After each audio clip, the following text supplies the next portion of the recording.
My parents sent me, "Quit coming over." So I responded, "Then I'll cancel funding your place." Now they can't afford mortgage and are begging. Be me, 29-year-old Marcus. I paid my parents' mortgage for 5 years after Dad wrecked his back. When I told them I couldn't keep covering the full amount, they said, "Then don't bother coming around anymore. We don't want to see your face." After that, they started spreading lies and tried turning everyone against me. Here's how it all went down. Grew up in a middle-class neighborhood in Ohio. Parents owned a decent-sized house with a mortgage they could barely afford. Dad Kevin, 58 male, worked construction. Mom Linda, 54 female, bounced between part-time jobs. She'd quit whenever they became too stressful. From a young age, I knew money was tight. They never missed a chance to remind me how expensive I was to raise. My childhood was basically a masterclass in guilt. Every Walmart run for school supplies became a financial crisis. God forbid I needed new shoes because I outgrew the old ones. Meanwhile, my parents bought a 70-inch TV and new furniture. Same month, they told me they couldn't afford my $180 soccer camp fee. When I showed talent for marketing and design, they discouraged it as impractical. "Marketing people starve," Dad would say, while dropping $350 on fishing gear he used twice. I pursued it anyway, working after school at the local copy center to buy my own supplies. The owner saw my promotional designs, started letting me create flyers for local businesses. First real taste of making money from my hobby. I remember one Saturday when Dad caught me working on a campaign layout instead of cleaning the garage. He stood in my doorway, arms crossed, gave me the usual speech. "That advertising crap won't pay the bills, son." 2 weeks later, I got paid $90 for that exact campaign by a local restaurant. Left the check on the kitchen counter where he'd see it. He never mentioned it. Mom was marginally better, but not by much. She'd occasionally acknowledge my talent with backhanded compliments. "That's lovely, dear. Maybe you can do this on weekends after you get a real job in accounting." She collected those precious moments figurines, but somehow couldn't understand why someone would pay for marketing.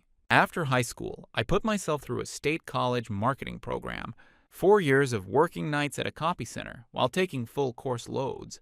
My roommate's parents bought his textbooks. Mine sent me links to scholarship applications 2 weeks after the deadlines. My parents contributed exactly zero. They'd blown their college fund on a bathroom remodel the year before I graduated high school. They didn't even help me move into my dorm. My roommate's parents bought us a microwave, while mine texted to ask when I'd be sending my first check home. I wasn't even unpacked yet. The college years were brutal but educational, not just in marketing but in self-reliance. I learned to network, hustled for internships that my better-connected classmates didn't need, built a portfolio while my peers were enjoying the full college experience. While they went to basketball games, I was designing menus for local restaurants at $18 an hour. Not great money, but better than nothing. By 25, I'd established myself as a freelance marketing consultant in Dallas. I'd built a client base of small businesses and startups, making decent money, but living frugally in a one-bedroom apartment in Deep Ellama. IKEA furniture, second-hand desk, but professional-grade design equipment. Priorities. I was dating Diana, 28 female, a project manager I'd met through a client. Smart woman, understood my work. Didn't mind that I sometimes pulled all-nighters to meet deadlines. Life was looking up. I was even saving for an engagement ring, though I kept that quiet. Then came the call that changed everything. Dad had fallen from a ladder while fixing the roof, shattered his leg in 3 places, fractured his spine. The doctor said he'd never work construction again. No disability insurance, minimal health coverage, and a mortgage they were already struggling to pay. Because why have safety nets when you can just rely on your kids, right? "We need your help, son," Mom said on the phone, fake sobbing, "just until your father gets back on his feet." That night, I made the worst financial decision of my life.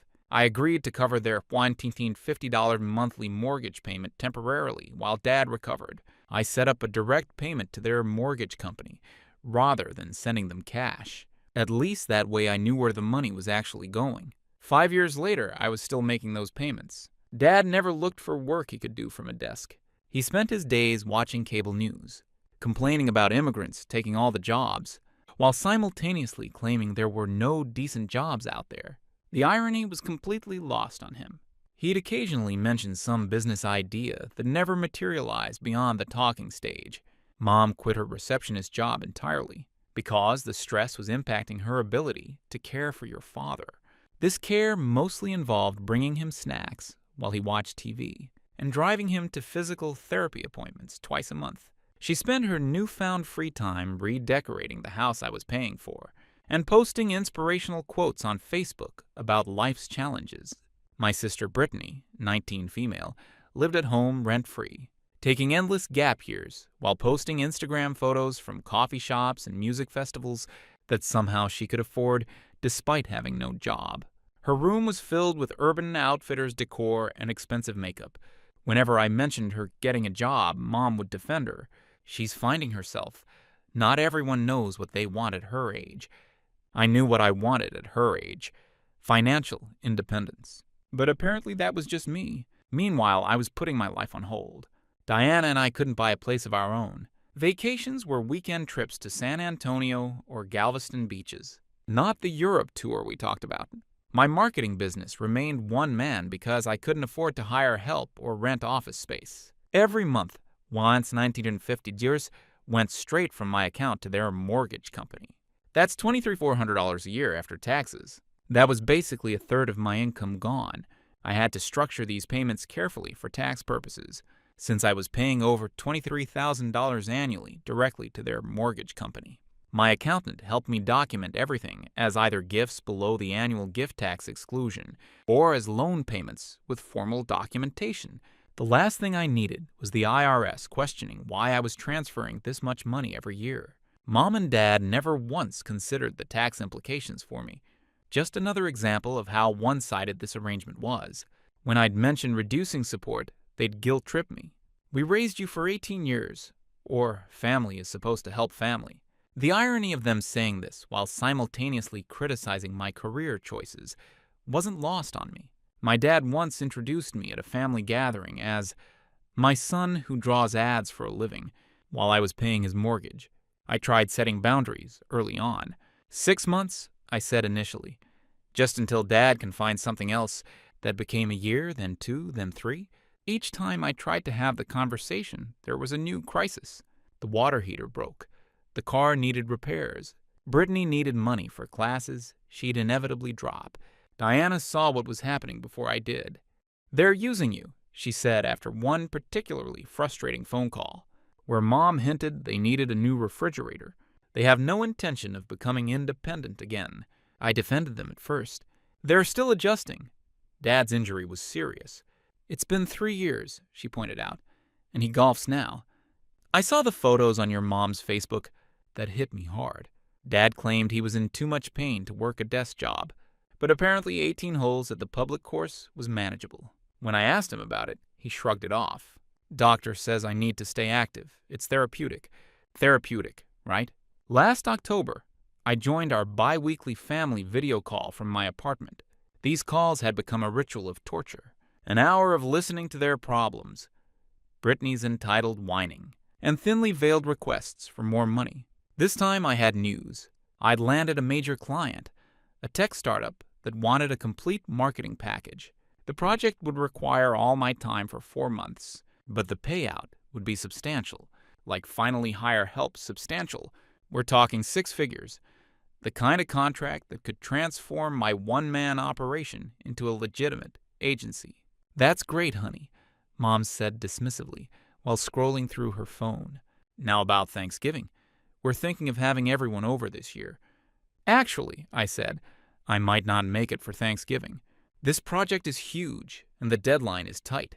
The silence was immediate. Dad looked up from his phone with a scowl. "You're skipping Thanksgiving?" Mom's voice had that dangerous edge. "After we already told everyone you'd be here." "I didn't agree to that," I pointed out. "And I need to focus on this project.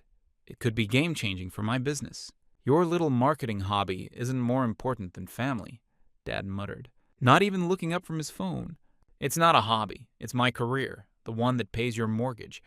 Brittany's face appeared on screen. "Wait, does this mean you won't be buying me a new laptop for Thanksgiving?" "I wasn't planning to," I said, "but I need it for school," she protested. Brittany had finally enrolled in community college classes 3 weeks earlier, after 2 years of doing nothing. She was taking 2 classes, both online, both that she was already failing, according to Mom's last update. Use the perfectly good one you have, I suggested. That's 3 years old. Everyone in my class has the new MacBook Pro. I tried redirecting the conversation. Look, I need to talk about the mortgage payments. With this big project, I'll be investing in some new equipment and software. I might need to reduce the payments for a few months. The atmosphere instantly froze. You'd think I'd suggested selling their organs. Reduce the payments? Mom's voice was ice. After we just told Brittany she could quit her part-time job to focus on school, that was your decision, not mine, I said, feeling my patience wearing thin. I've been paying your mortgage for 5 years. This wasn't supposed to be permanent. We gave you life, Dad jumped in. We put a roof over your head for 18 years. That's what parents are supposed to do, I replied. I've been putting a roof over your heads for 5 years as an adult. That's when Mom snapped. We don't want to see your face anymore. If you can't be bothered to support your family, then don't bother coming for Thanksgiving or any other family gathering. Then she disconnected the call. I sat there in shock, staring at my laptop screen. 5 years of sending them $119.50 every month without fail. And this was what I got for suggesting a temporary adjustment. Not even stopping payments, just reducing them for a few months, while I invested in my business. I texted Mom immediately, blocked. Called Dad, straight to voicemail. Brittany posted on Instagram 10 minutes later. Some people show their true colors when money's involved. Blood doesn't always mean family. Tagged with our toxic and one narcissist. Rich coming from someone who'd never paid for anything in her life. I didn't yell, didn't break anything. Just felt a weird cold clarity settle over me. The fog of guilt lifted. For the first time in years, I saw the situation clearly. I typed one final message to the family group chat. Then you'll never see my money again, effective immediately. Then I went into my banking app.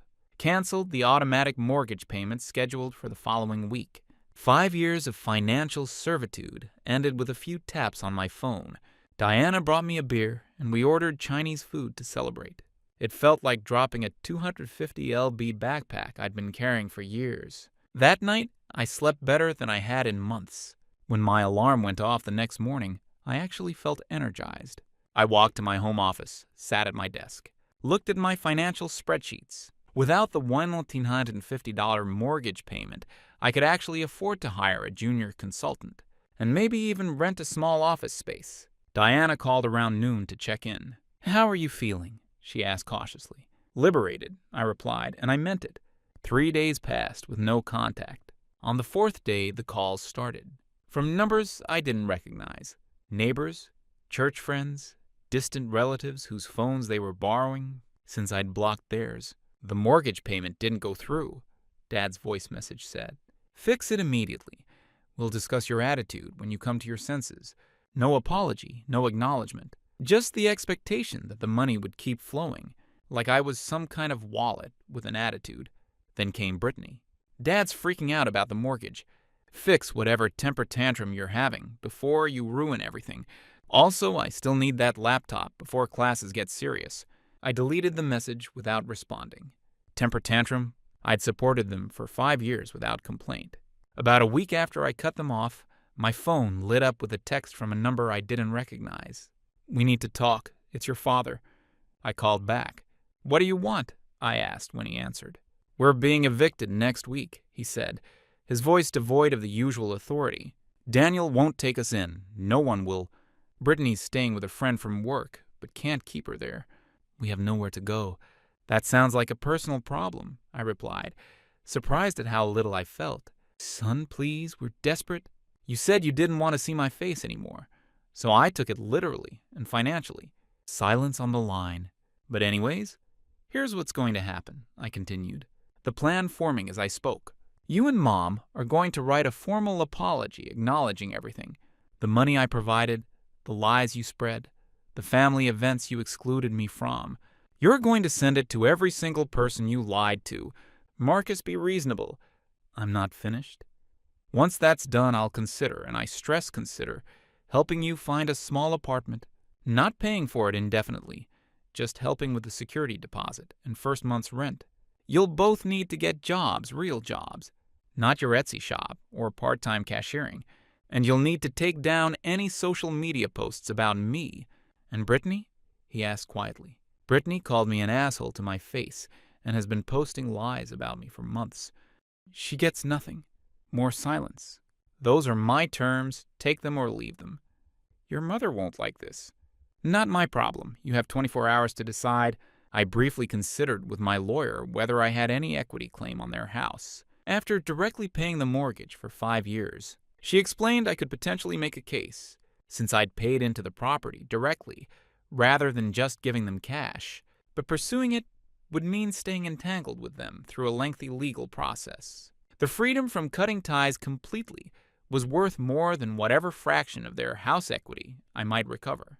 Clean breaks don't come with strings attached. The next day, I received an email from both parents with the subject line, "Our apology." Attached was a letter acknowledging everything. They'd already forwarded it to the extended family and their church group. It was clearly written through gritted teeth, but it hit all the points I'd demanded. I forwarded it to Uncle Daniel with a simple message. Verification needed. He called an hour later. They actually did it, he confirmed, sounding impressed. Your mom was crying at church yesterday, admitting everything.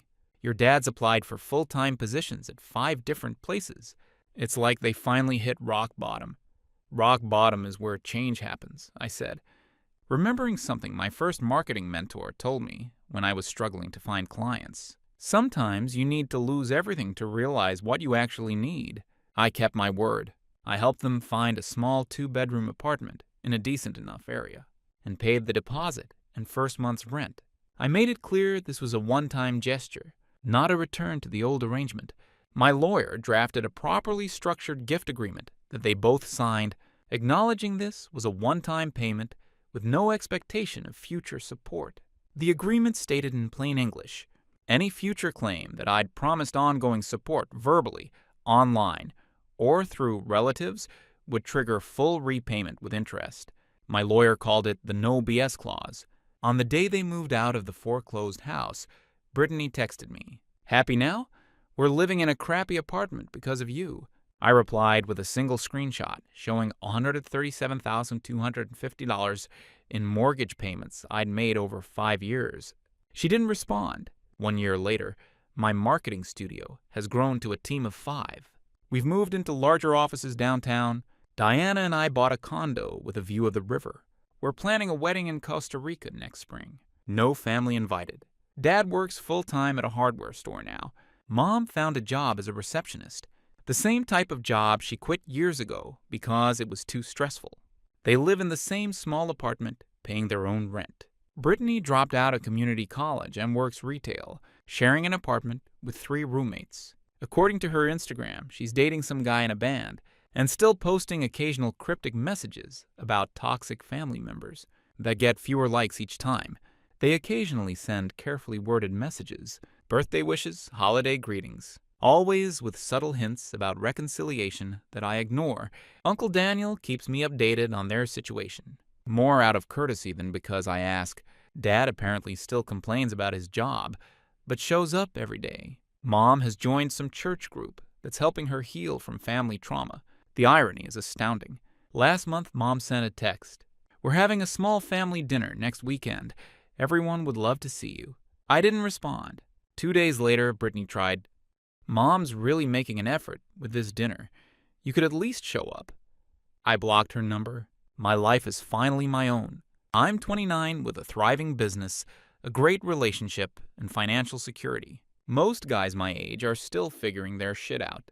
I just had to take the long way around. I looked into my business finances last week. Since cutting off my parents, my income has increased by about 70%.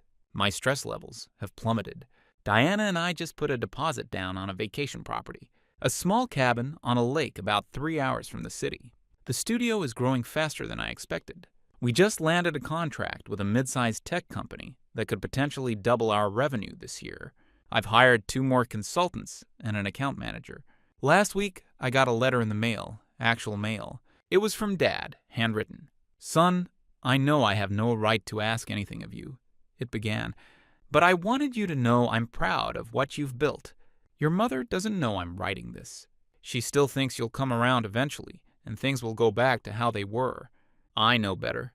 I see the man you've become despite us, not because of us. I'm sorry.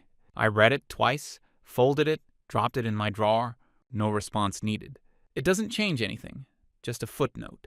Every morning, they wake up in that tiny apartment, clocking into jobs they think are beneath them. They're reminded of what they threw away,